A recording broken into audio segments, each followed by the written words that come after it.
Hi guys, welcome back to another episode of Rumah Belajar 100. Today I'm gonna talk to you about the last part of our weekly topic. Hari ini aku akan berbicara kepada teman-teman mengenai bagian terakhir dari topik kita minggu ini ya. Dan sekali lagi inilah topik kita minggu ini ya, yaitu coronavirus COVID-19 vocabulary ya. Itu adalah topik kita bahwa dalam minggu ini kita lebih fokus pada kosakata tentang coronavirus atau yang lebih istilahnya spesifik dikenal dengan COVID-19, alright? Dan sesudah video ini aku akan buatkan sebuah saya ingin kalian belajar langsung juga dari native speaker. Jadi aku akan buatkan sebuah video yang mana mungkin aku akan ambil cuplikan dari berita ataupun dari yang penting adalah orang bule, dan saya akan menguji kalian untuk mengidentifikasi setiap kata-kata yang kita pelajari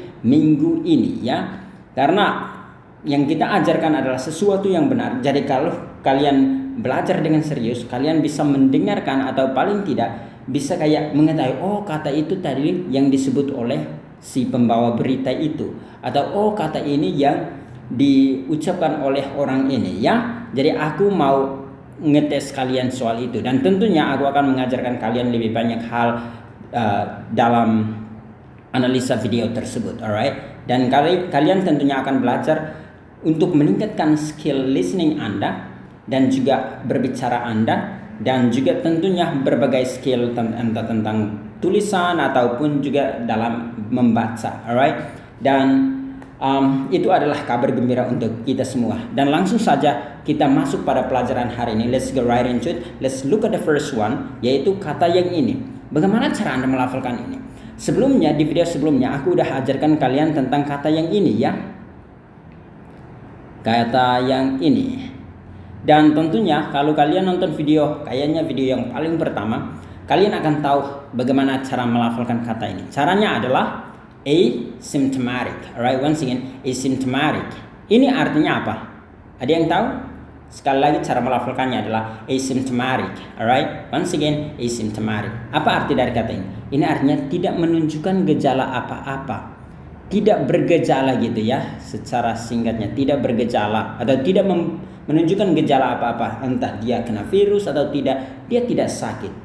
Jadi meskipun Anda udah punya virusnya, Anda udah punya coronavirusnya, tetapi Anda tidak menunjukkan gejala apa-apa, mungkin karena imun Anda bagus. Karena menurut para dokter, kalau imun seseorang bagus, dia tidak menunjukkan gejalanya, Anda dikenal dengan asymptomatic. Alright, once again, you are asymptomatic, atau Anda tidak bergejala. Alright, itulah arti dari kata ini. Nah, kata ini dia berlawanan dengan yang ini.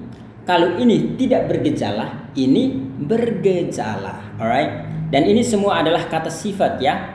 Cara melafalkan kata yang ini yang tepatnya adalah symptomatic, alright? Once again, symptomatic. Itu cara Anda melafalkan gaya Amerika. Tetapi kalau gaya Inggris, T-nya tidak berubah menjadi D yang halus. Jadi symptomatic, alright? Symptomatic. Jadi kayak gitu ya, symptomatic, kayak gitu ya. Dan kalau sekali lagi gaya Amerika, symptomatic, alright? Symptomatic. Jadi yang tadi yang di sini adalah asymptomatic, sedangkan ini adalah symptomatic. Jadi dia mirip-mirip, hanya ini ada a-nya, bunyi a, alright? Sedangkan ini enggak ada. Jadi apa arti kata ini? Seperti yang tadi aku udah katakan, artinya bergejala. Jadi Anda sakit, Anda menunjukkan gejala-gejalanya, Anda dikenal dengan symptomatic, alright? You are symptomatic, alright? Atau Anda bergejala. Gejala dari penyakit ini yaitu COVID-19 adalah flu, ada juga cold, ada juga mungkin shortness of breath, artinya napas sesak ya. Jadi sekali lagi gejala-gejala dari COVID-19 adalah flu, cold, and shortness of breath ya. Itu adalah gejala-gejalanya, dan jika Anda punya gejala-gejala tersebut yaitu flu dan juga pilek ataupun sesak napas, berarti you are symptomatic, alright? Atau Anda bergejala. Jadi you are symptomatic. Alright. Nah, by the way, ini aku baru ingat ya, P ini boleh dilafalkan dan juga boleh tidak ya, karena mungkin alasannya adalah kadang membuat kaku. Jadi ada orang Amerika yang lafalkan, tetapi ada juga yang tidak melafalkannya. Jadi sekali lagi, symptomatic atau symptomatic, alright? Jadi terserah Anda, symptomatic atau symptomatic, nggak menjadi masalah. Next, contoh kalimatnya adalah he's symptomatic, he has to go to hospital. Once again, he's symptomatic, he has to go to hospital. Artinya dia menunjukkan gejala-gejala atau dia bergejala dan dia harus pergi ke sebuah rumah sakit untuk ngecek ya. Atau Anda bisa katakan you're symptomatic, dan selebihnya you have to go to a hospital, atau hospital. Jadi kayak gitu. Anda bergejala, misalkan dia itu pilek, dia itu mungkin demam juga, bahkan dia sampai sesak napas. Nah, berarti dia kan udah bergejala, maka Anda bisa anjurkan dia untuk pergi ke sebuah rumah sakit untuk cek. Alright. Next, nah kita langsung saja masuk pada kata yang berikut, yaitu kata yang ini. Ini di video-video sebelumnya aku juga udah pernah singgung cara melafalkan ini, tetapi karena ini berhubungan dengan sekali lagi topik kita minggu ini, jadi aku juga tuliskan di sini. Nah, bagaimana cara Anda melafalkan kata ini? Ini adalah bentuk pluralnya ya. Jadi boleh Anda tidak buatkan dalam bentuk pluralnya. Pertama, saya akan mengajarkan teman-teman cara melafalkan yang bukan bentuk pluralnya ya, yaitu cara melafalkannya adalah symptom. Alright, once again, symptom. Nah, sekali lagi P ini boleh hafalkan, boleh juga tidak. Symptom. Alright, once again, symptom. Sedangkan kalau ada S-nya di belakang ini, bunyi akhirannya berubah jadi Z ya. Symptoms. Alright, symptoms. Kayak gitu ya. Saya yakin teman-teman udah tahu cara melafalkannya. Nah, arti dari kata ini adalah gejala. Alright, dia mirip. Aku tadi bilang mirip lagi. Sekali lagi, dia mirip dengan yang di atas ini, hanya di sini adalah adjektif atau kata sifat, sedangkan di sini adalah kata bendanya. Alright, sekali lagi ini adalah kata benda atau noun. Alright. Dan sekali lagi cara melafalkannya adalah symptom. Alright, once again, symptom. Kalau dia banyak, symptoms. Alright, symptoms. Kayak gitu. Dan contoh kalimatnya ada di sini. Anda bisa katakan he has the symptoms. Alright, once again, he has the symptoms. Artinya dia punya gejala-gejalanya. Alright, berarti he is symptomatic. Alright, he's not asymptomatic. Anda bisa katakan itu. Jadi Anda bisa buat kalimat yang gampang-gampang seperti itu. Jadi Anda bisa katakan he has the symptoms like flu, alright, cold. Sebentar. Anda juga bisa tambahkan kayak shortness of breath, alright? So, jadi ini adalah sebuah paragraf yang bagus. He is atau he's symptomatic. Jadi ini adalah sebuah contoh kalimat yang bagus ya. Anda juga bahkan katakan sebentar. He isn't atau he is not asymptomatic. Alright, kayak gitu ya. Jadi ini adalah sebuah contoh kalimat. Ada beberapa kalimat memang itu kira-kira 3 atau 4 kalimatnya, dan Anda hanya pakai 3 kata ini, Anda udah membuat sebuah paragraf yang bagus. Next, kata ini. Bagaimana cara Anda melafalkannya? Saya yakin hampir semua kalian bisa melafalkannya. Dan cara Anda melafalkan kedua kata ini yang tepatnya itu kayak gini ya. Test positive. Alright, once again, test positive. Kayak gitu ya. Sedangkan yang berikut ini adalah test negative. Alright, once again, test negative. Nah, itu adalah gaya Amerika. Sedangkan kalau gaya Inggris dia cuma beda dengan yang ini ya. Mereka bilang positive. Kayak gitu ya. Sedangkan ini mereka bilang T-nya juga nggak berubah ya. Jadi positive. Jadi kayak gitu ya. Sedangkan ini juga sama, negative. Alright, once again, negative. Kayak gitu ya. Tetapi kalau mau Amerika, positive atau yang berikutnya adalah negative, right? Sedangkan kata test semuanya sama. Apa arti dari kata ini? Ini artinya kalau misalkan yang pertama ini test positive ini, kalau Anda diuji dan Anda ada punya virusnya, berarti Anda positive, alright? Test positive. Jadi ini adalah kata kerja ya. Ini kata kerjanya. Tetapi kalau misalkan Anda negatif, itu berarti Anda tidak punya virusnya. Anda tidak memiliki virusnya atau Anda tidak sakit. Itu kata lain daripada kata yang ini ya. Sekali lagi kalau positif yang berarti tambah, berarti ada orang di dalamnya, ada tambah jiwa di dalamnya, yaitu virus-virusnya. Tetapi kalau negatif berarti nggak ada sama sekali, hanya Anda sendiri. Itu mungkin analogi yang bisa Anda pegang supaya tidak tidak lupa akan arti dari kata ini. Jadi sekali lagi, yang ini artinya punya virusnya, ini artinya tidak punya sama sekali, alright? Ini artinya sehat, ini artinya tidak sehat. Oke? Dan contoh kalimatnya aku udah buatkan di sini, yaitu he tested positive for the virus. Artinya dia diuji atau dia diperiksa dan dia positif terhadap virusnya ya. Tetapi Anda juga bisa katakan he tested negative for the virus. Alright, once again he tested negative for the virus. Kayak gitu ya, artinya dia diuji dan dia tidak punya virusnya. Alright, dia tidak punya virusnya.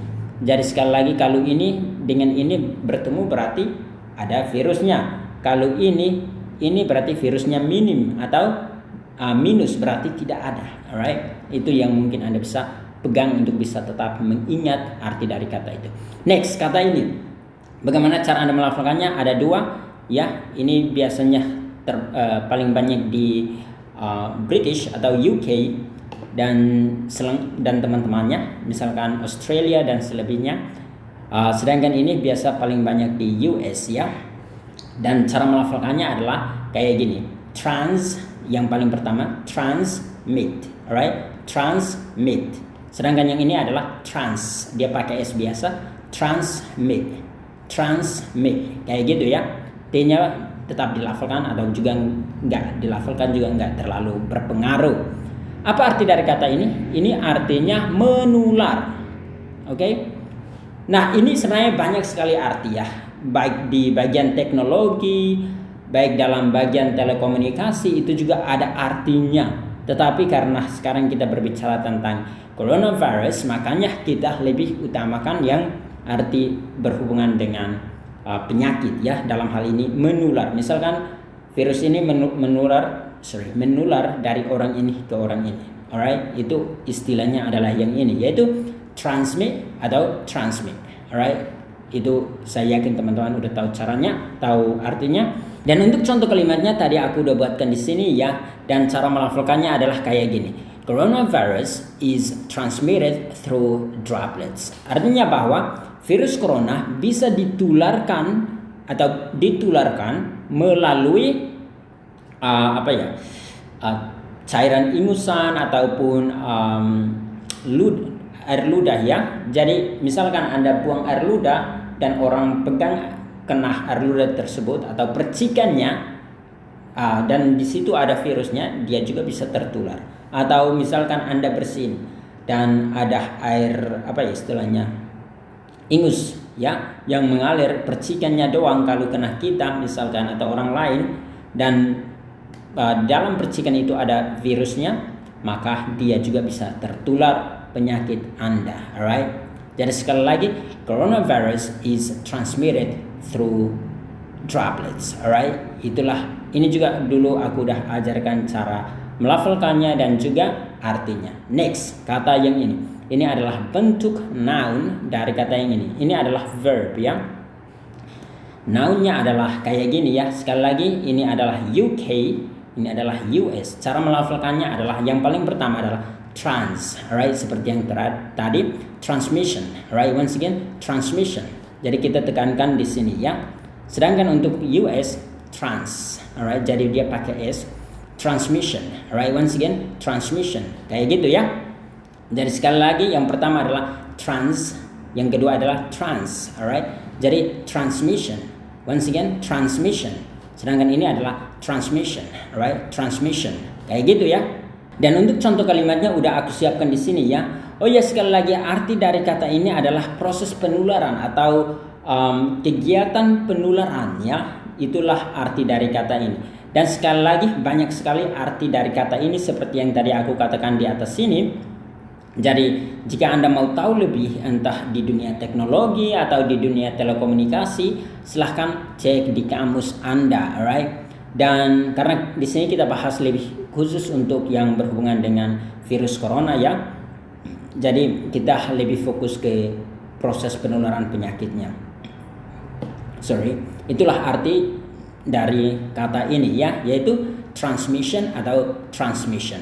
Nah, contoh kalimatnya adalah the transmission of this virus is through droplets. Once again, the transmission of this virus is through droplets. Artinya, proses penularan virus ini melalui percikan air ludah atau percikan ingus ya. Itulah arti dari kata droplets. Next, kata yang ini.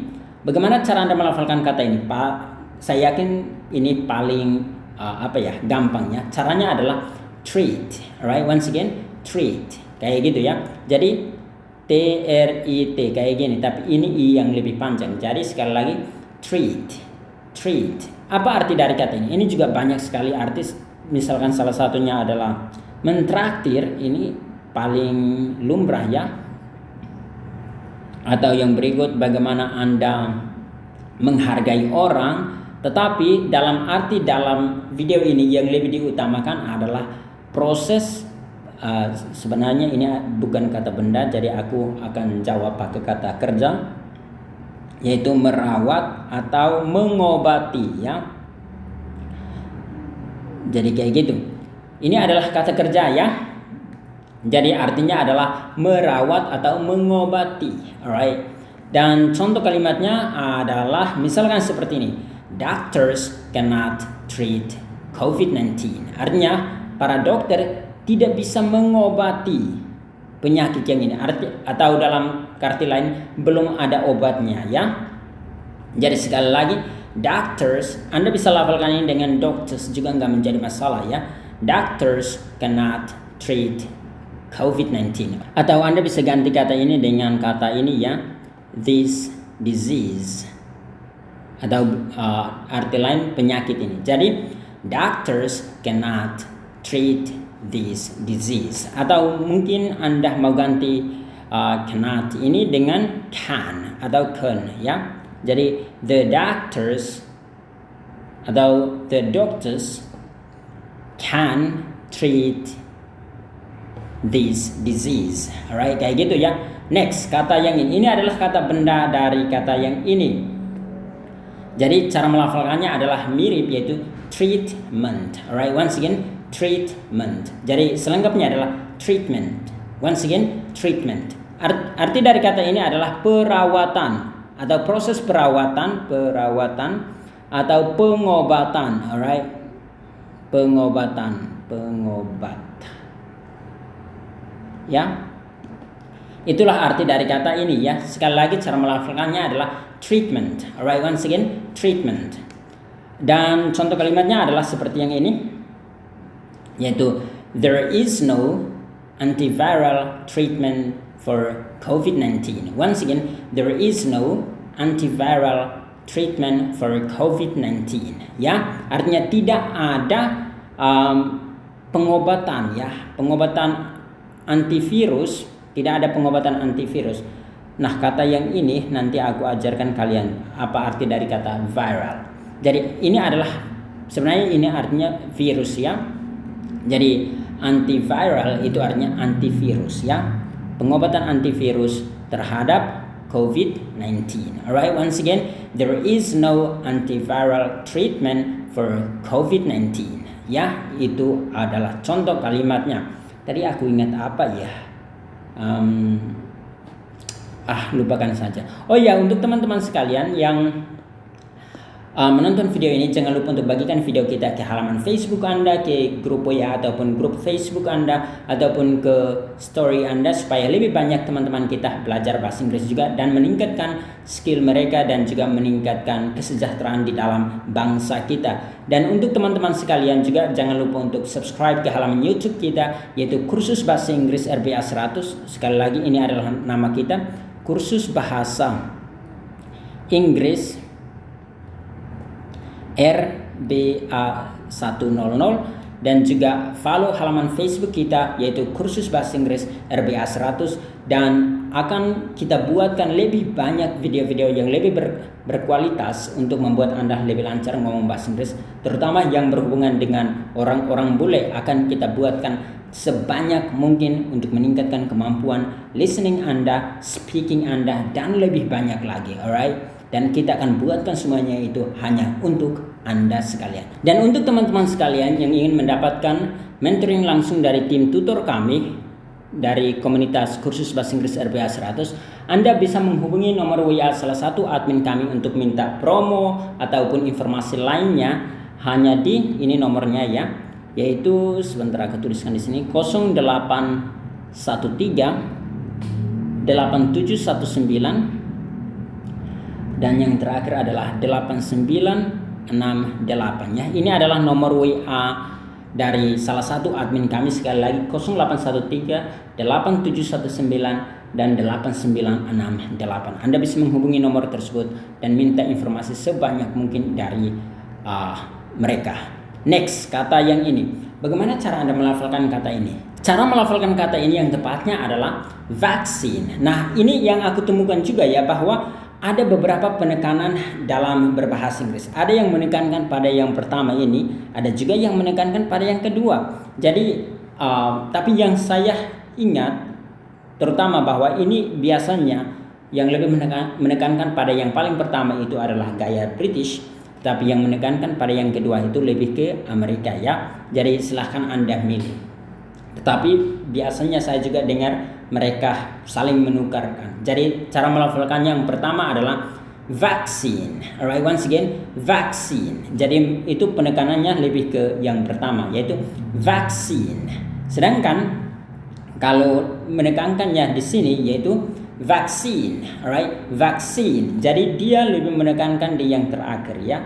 Jadi entah vaksin atau vaksin nggak menjadi masalah. Yang paling penting Anda lafalkannya dengan tepat. Jangan bilang vaksin ya, itu tidak tepat. Yang penting adalah vaksin atau vaksin. Apa arti dari kata ini? Ini adalah vaksin.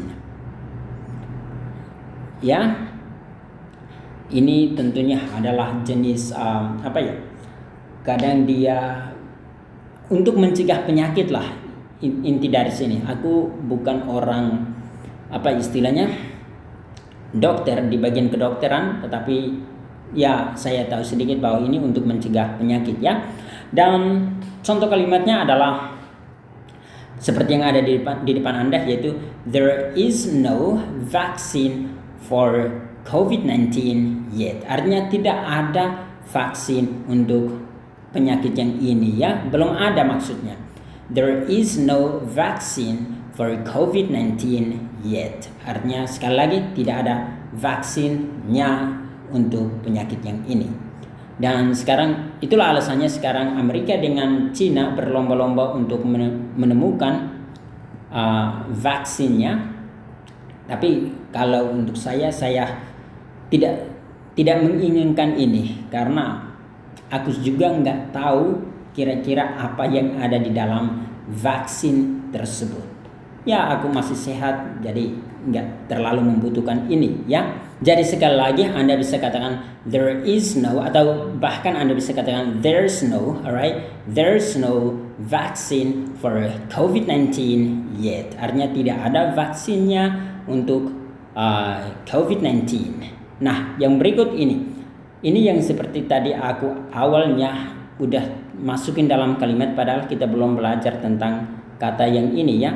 Cara melafalkan ini adalah viral. Alright, once again viral. Once again viral ya. Itu cara Anda melafalkan kata yang ini. Sekali lagi viral. Nah, apa arti dari kata ini? Ini sekali lagi juga ada beberapa arti. Salah satunya yang paling terkenal adalah kata ini dalam bahasa Indonesia yaitu viral ya. Sebenarnya itu adalah kata bahasa Inggris. Artinya video tersebut ditonton atau berita tersebut dibaca atau ditonton oleh banyak sekali orang. Biasanya klasifikasi harus sudah mencapai kayaknya beberapa juta dalam waktu 48 jam. 1 juta paling sedikit, 1 juta penonton kalau dia video dalam 48 jam video Anda berarti viral ya. Tetapi dalam arti ini artinya yang bersifat bervirus ya. Dalam arti misalkan Anda katakan seperti yang ini. Nah, misalkan Anda katakan viral disease. Itu berarti bahwa penyakit ini diakibatkan oleh virus ya. Jadi tidak diakibatkan oleh bakteri atau apa saja, tetapi oleh virus. Atau yang seperti ini, aku tulis viral infection. Itu artinya infeksi yang ditimbulkan oleh virus ya. Jadi ini adalah adjektif atau kata sifat ya. Jadi sekali lagi yang bersifat mempunyai virus ya. Contoh kalimatnya adalah can you treat this viral infection? Artinya, bisakah Anda obati atau rawat infeksi virus ini? Kayak gitu ya. Kira-kira terjemahannya kayak gitu. Can you treat this viral infection? Artinya, bisakah Anda menyembuhkan atau mengobati atau merawat infeksi virus ini? Alright, dan makanya kalau Anda katakan antiviral itu artinya tidak antivirus lah ya, antivirus. Kata sifatnya adalah antiviral, alright. Dan berikut, nah kata ini bagaimana Anda melafalkannya? Caranya gampang, yaitu cara melafalkannya aku tuliskan di sini ya. Tadi aku lupa tuliskan. Jadi seperti ini dia, yaitu sekali lagi virus. Jadi sekali lagi virus. Nah, apa arti dari kata ini? Ini tentunya artinya virus. Alright. Contoh, this virus is deadly. Artinya virus ini sangat mematikan atau mematikan ya. Virus ini mematikan. Jadi sekali lagi, this virus is deadly. This virus is deadly ya. Itu contoh kalimatnya. Sekali lagi cara melafalkannya adalah this virus is deadly. Next, kata yang ini. Bagaimana cara Anda melafalkan kata ini? Ini tentunya cara melafalkannya tidak terlalu sulit. Oh ya, aku lupa cara pelafalan yang lainnya ya. Tadi aku lupa tulis. Seharusnya ini juga ada khusus untuk Amerika.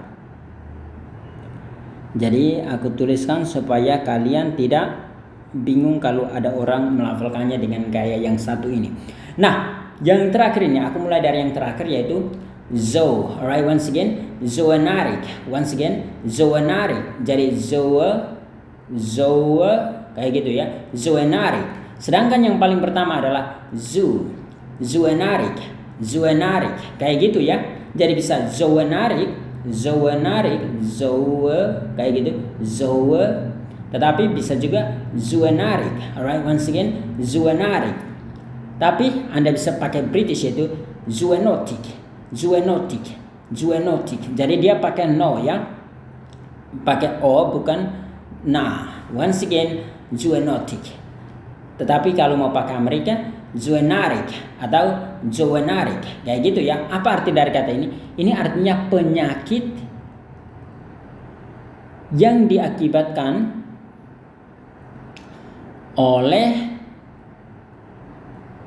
virus dari hewan atau bakteri dari hewan ke manusia ya. Alright, dan ini adalah kata sifatnya ya, adjektif. Alright. Jadi sekali lagi, jadi ini bersifat, jadi penyakit tersebut muncul dari hewan baru ditularkan ke manusia. Seperti sekarang adanya COVID-19. Penyakit tersebut adalah zoonotic, alright? Jadi kayak gitu. Atau zoonotic atau zoonotic, kayak gitu ya. Contoh kalimatnya tadi aku udah buatkan di sini ya. Mari kita bacakan. It's the most feared of all zoonotic diseases. Alright, once again, it's the most feared of all zoonotic diseases atau zoonotic diseases. Kayak gitu ya. Artinya bahwa itu adalah penyakit yang menular dari hewan ke manusia yang paling ditakuti. Atau misalkan, tapi kayaknya COVID-19 bukanlah salah satunya ya, karena COVID-19 tidak terlalu menakutkan atau tidak terlalu membahayakan. Mungkin Ebola kali ya yang paling ditakuti karena dia kena langsung mati, tetapi itu juga masih bisa ditangani karena orang kalau udah sakit dia biasanya sakit langsung parah, jadi tidak mudah untuk menular ya. Jadi saya nggak tahu penyakit apa yang paling ditakuti. Penyakit yang muncul dari hewan baru ke manusia yang paling ditakuti, saya nggak tahu penyakit apa ya. Dan mari kita fokus ke kalimat kita ini, yaitu sekali lagi, it's the most feared of all zoonotic diseases. Alright, once again, it's the most feared of all zoonotic diseases. Itu contoh kalimatnya. Dan kita udah selesai, dan saya yakin teman-teman udah paham lebih banyak sejak video yang paling pertama sampai dengan yang paling terakhir ini. Dan entah hari ini atau besok aku langsung buatkan video analisis yang lebih ke orang bule ya, yang berbicara tentang coronavirus ini atau COVID-19 ini, supaya kalian bisa mempraktikkan apa yang kita pelajari hari ini. Alright guys, that's it. I hope you understand today's lesson. Till next time, bye bye guys.